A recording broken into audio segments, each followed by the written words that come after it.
ನಮಸ್ಕಾರ ಸ್ನೇಹಿತರೆ. ನಾವು ಇವಾಗ ಉಡುಪಿಯಲ್ಲಿ ಅಷ್ಟಮಠವನ್ನು ಸ್ಥಾಪಿಸಿದಂತ ಮಧ್ವಾಚಾರ್ಯರ ಜನ್ಮಸ್ಥಳವಾದ ಪಾಜಕ ಕ್ಷೇತ್ರದಲ್ಲಿದ್ದೀವಿ. ಆಕ್ಚುಲಿ ನಾನು ಹುಟ್ಟಿ ಬೆಳೆದ ಊರುನು ಇದೇ ಆಗಿದೆ. ಈಗ ನಾವು ನಿಮಗೆ ಇಲ್ಲಿಯ ವಿಡಿಯೋ ತೋರಿಸ್ತಿದೀವಿ ನೋಡಿ. ಇದು ಮಧ್ವಾಚಾರ್ಯ ಹುಟ್ಟಿದಂತ ಮನೆ.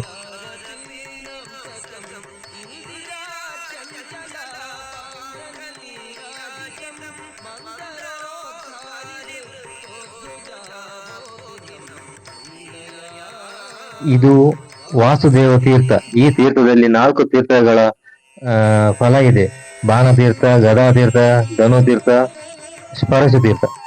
ಮಧ್ವಾಚಾರ್ಯರು ತನ್ನ ತಂದೆ ಮಾಡಿದ ಸಾಲವನ್ನು ಇಲ್ಲಿ ಹುಣಸೆ ಬೀಜ ಕೊಟ್ಟು ತೀರಿಸಿದ ಜಾಗ. ಮಧ್ವಾಚಾರ್ಯರು ಚಿಕ್ಕನಿರುವಾಗ ಹಾಲಿನ ಪಾತ್ರೆಗೂ ಮತ್ತೆ ಮೊಸರು ಪಾತ್ರೆಗೂ ಮುಚ್ಚಿಟ್ಟ ಕಲ್ಲು.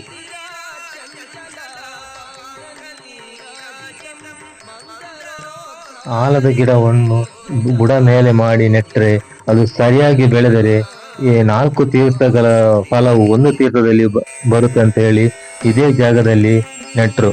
ಅದು ಸರಿಯಾಗಿ ಬೆಳೆದು ನಿಂತಿದೆ. ಆ ಜಾಗ ಇಲ್ಲಿದೆ ನೋಡಿ.